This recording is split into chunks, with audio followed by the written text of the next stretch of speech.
আজ 18ই রমজান বাংলাদেশ ইসলামী ছাত্রী সংস্থা ঢাকা বিশ্ববিদ্যালয় শাখা কর্তৃক আয়োজিত হয়েছে কিরাত জলসা ও ইফতার মাহফিলের। এই রমজান আসার পর থেকেই প্ল্যান ছিল ঢাকা বিশ্ববিদ্যালয়ের নারী শিক্ষার্থীদের নিয়ে আমরা একটি বড় পরিসরে ইফতার মাহফিলের আয়োজন করব। তো সেই পরিকল্পনা আজকে বাস্তবায়িত হয়েছে আলহামদুলিল্লাহ। তো আমাদের প্ল্যান ছিল আমরা দল মত ধর্ম বর্ণ নির্বিশেষে সবাইকে এখানে ইনক্লুড করব, এবং আমরা দেখেছি যে আজকে শুধুমাত্র মুসলিম শিক্ষার্থীরাই না, অন্যান্য ধর্মাবলম্বী নারী শিক্ষার্থী যারা আছে তারাও আমাদের এই আয়োজনে অংশগ্রহণ করেছে। তো আমরা আমাদের চিন্তা থেকেই আমাদের প্রোগ্রামটা ঘোষণা করি আমাদের ফেসবুক পেজে, এবং ঢাকা বিশ্ববিদ্যালয়ে শিক্ষার্থী সংসদ নামক একটি গ্রুপ আছে সেখানে। তো আমরা যখন রেজিস্ট্রেশন লিংক দেই প্রায় 1.5 থেকে 2 ঘন্টার মধ্যে এমন 1200 আমাদের লিমিট ছিল, এত সংখ্যক শিক্ষার্থী রেজিস্ট্রেশন করে ফেলে, এবং তখন আমরা বন্ধ করে দেই রেজিস্ট্রেশন, এবং আমরা প্রত্যেক শিক্ষার্থীকে কনফার্মেশন মেল পাঠিয়েছি। তাছাড়াও আমরা আজকে দেখেছি অনেকেই রেজিস্ট্রেশন করেনি, তাও আমরা অ্যাক্সেস দিয়েছি তাদেরকে। তো সার্বিকভাবে আমরা অনেক বেশি সাড়া পেয়েছি ঢাকা বিশ্ববিদ্যালয়ের নারী শিক্ষার্থীদের কাছ থেকে। এটা আমাদের জন্য অনেক বেশি আনন্দের, এবং আল্লাহর কাছে অনেক বেশি শুকরিয়া জানাই এই কারণে যে ঢাকা বিশ্ববিদ্যালয়ের নারী শিক্ষার্থীরা আসলে আমাদেরকে গ্রহণ করেছে। 1200 জন আসলে অনেক বড় একটা সংখ্যা। তো বড় সংখ্যক শিক্ষার্থীকে নিয়ে আমরা এই আয়োজনটি করতে পেরেছি।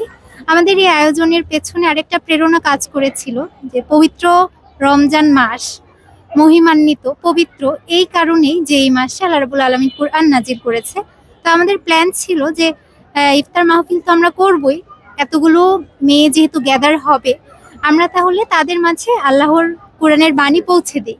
তো সেই প্রেরণা থেকে আমরা আজকে কিরাতের জলসাটা রেখেছি। এখানে আপনারা দেখেছেন শিশুকারীরা এসেছে, তারা সুললিত কণ্ঠে পবিত্র কোরআন থেকে তেলাওয়াত করেছে, তর্জমা পেশ করেছে। এর মাধ্যমে ঢাকা বিশ্ববিদ্যালয় সহ পুরো পৃথিবীর কাছে আমরা কোরআনের বার্তা পৌঁছে দেওয়ার চেষ্টা করেছি।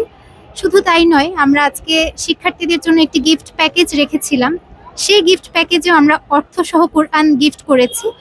আমরা আশাবাদী যে প্রত্যেকটা নারী শিক্ষার্থী কোরআনটি খুলে দেখবে, তারা পড়বে আশা করি, এবং আল্লাহ রাব্বুল আলামিন আমাদের যে মেসেজ দিয়েছেন কোরআনের মাধ্যমে সেটা তারা পড়তে পারবে।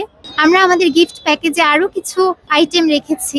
ঢাকা বিশ্ববিদ্যালয় শাখা ছাত্র সংস্থা থেকে প্রকাশিত প্রকাশনা সৃজন আমরা দিয়েছি, রমাদানের একটি বই আমরা দিয়েছি, ঈদ গিফট হিসেবে আমরা একটি মেহেদি দিয়েছি, একটি ক্যান্ডেল লাইট দিয়েছি, এবং ঈদ কার্ড দিয়েছি ঢাকা বিশ্ববিদ্যালয়ের নারী শিক্ষার্থীদের শুভেচ্ছা জানিয়ে।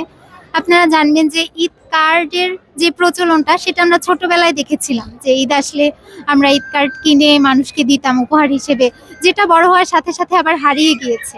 তো সেই চিন্তা থেকে আমরা ঢাকা বিশ্ববিদ্যালয়ের নারী শিক্ষার্থীদেরকে আবারও ঈদ কার্ড উপহার দিয়েছি, একটি সুন্দর প্রচলন যেটাকে বলে। তাছাড়াও বাংলাদেশে যখন রমজান মাস আসে, বাংলাদেশ সহ পুরো পৃথিবীতেই রমজান মাসের একটা সংস্কৃতি যেটা বা একটা কালচার আমরা বলতে পারি, যে পরিবারের সবাই মিলে একসাথে ইফতার করা, প্রতিবেশীদেরকে ইফতার দেয়া, সেহরি করা।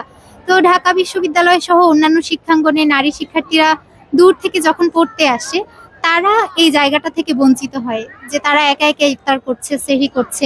তো আমাদের চিন্তা ছিল যে আমরা একটা হিউজ গ্যাদারিং করব, যেখানে সবাই মিলেমিশে নিজস্ব একটা পরিবেশে, সুন্দর একটা পরিবেশে ইফতার করবে। আমাদের পরিবারের সাথে ইফতার করার একটা ভাইব যেটা, সেই ভাইবটা আমরা এখানে ধরে রাখার চেষ্টা করেছি, এবং আমরা দেখেছি যে শেষ পর্যন্ত আলহামদুলিল্লাহ সকল শিক্ষার্থীরা অনেক বেশি খুশি হয়েছে, আমাদের আয়োজনকে স্বাগত জানিয়েছে। সেজন্য ঢাকা বিশ্ববিদ্যালয়ের নারী শিক্ষার্থীদের প্রতি আমি অনেক বেশি কৃতজ্ঞ। তারা আমাদেরকে গ্রহণ করেছে, আমাদের ইনভিটেশনকে গ্রহণ করেছে, আমাদেরকে তারা মূল্যায়ন করেছে, এবং যেসব নারী শিক্ষার্থীদেরকে আমরা আসলে অ্যাক্সেস দিতে পারিনি তাদের কাছে আন্তরিক দুঃখ প্রকাশ করছি। আমরা ইনশাআল্লাহ পরবর্তীতে আরো বড় পরিসরে তাদেরকে নিয়ে আয়োজন করব। এই যে আজকে একটি আয়োজন হলো, ঢাকা বিশ্ববিদ্যালয়ের ইতিহাসে বাংলাদেশ ইসলামী ছাত্রী সংস্থার সবচেয়ে বড় প্রোগ্রাম এই পর্যন্ত। এই বিষয়টা আমাদের আবেগের সাথে আসলে অনেক বেশি জড়িত। প্রথমত আমাদের ব্যানারে এটা সবচেয়ে বড় প্রোগ্রাম। দ্বিতীয়ত বিগত ফ্যাসিস্ট আমলে আমরা স্বাধীনভাবে আমাদের ধর্মচর্চা করতে পারি নাই, স্বাধীনভাবে আমাদের সংস্কৃতিকে আমরা উপভোগ করতে পারি নাই। ঢাকা বিশ্ববিদ্যালয়ের বটতলাতেই কোরআন তেলাওয়াতকে কেন্দ্র করে কি ধরনের ঘৃণ্য কার্যক্রম হয়েছে আমরা দেখেছি। কাওয়ালি গানকে তুলে দেওয়ার চেষ্টা করা হয়েছে। এই যে আমরা এইভাবে পরাধীন ছিলাম, সেই পরাধীনতা থেকে আমরা মুক্ত হয়ে বৃহৎ পরিসরে শিক্ষার্থীদের জন্য কাজ করতে পারছি, এটা আসলে অনেক বড় একটা বিষয়। এটা নতুন বাংলাদেশে আমাদের অনেক কাঙ্ক্ষিত একটা বিষয় ছিল, যেটা আমরা আসলে জুলাই যোদ্ধাদের মাধ্যমে পেয়েছি। এবং পরবর্তীতে বাংলাদেশের পথ চলায় আমি চাইবো এই সংস্কৃতি জারি থাকুক, আমরা দলমত নির্বিশেষে সবাই যেন সবার স্বাধীনতার চর্চা করতে পারি, এই প্রত্যাশাই আমার থাকবে। أعوذ بالله من الشيطان الرجيم بسم الله الرحمن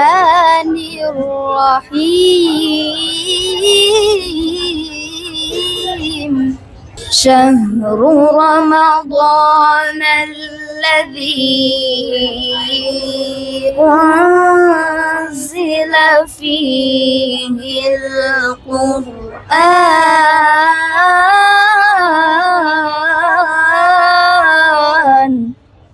هدى للناس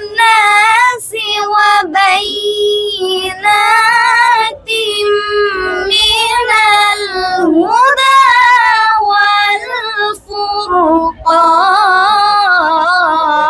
والفرقان صدق الله العظيم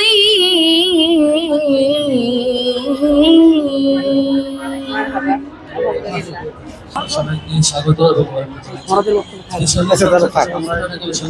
ধন্যবাদ জানাচ্ছি আজকে ঐতিহাসিক আয়োজনের জন্য।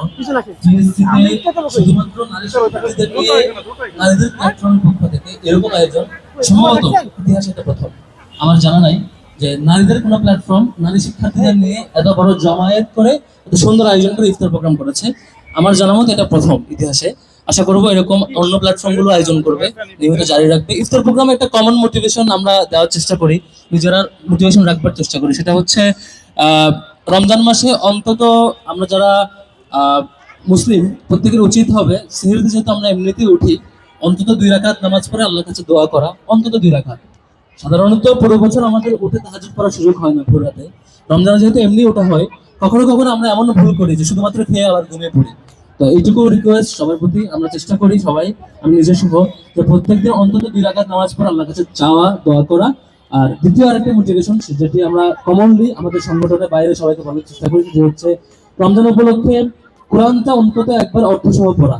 আল্লাহ আমাদের জন্য কি বাণী পাঠিয়েছেন, কি জানানোর চেষ্টা করেছেন আমাদেরকে, কোরআনে কি কি বলেছেন, অন্তত রমজানে একবার অর্থসহ পড়ার চেষ্টা করা, যার মধ্য দিয়ে অন্তত আল্লাহকে বলতে পারবো আল্লাহ আমরা রমজানটাই ধরে কাজে লাগিয়েছি।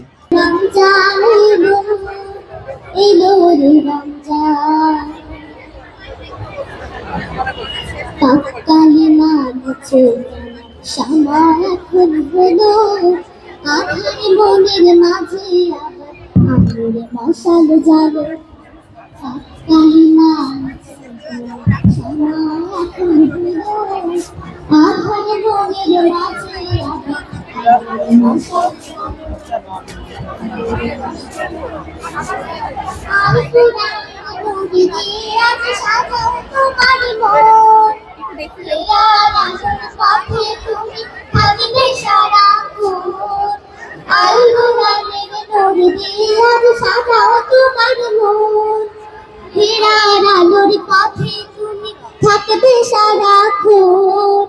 সত্য পথে থাকলে তবে, সত্য পথে থাকলে তবে বাড়বে তো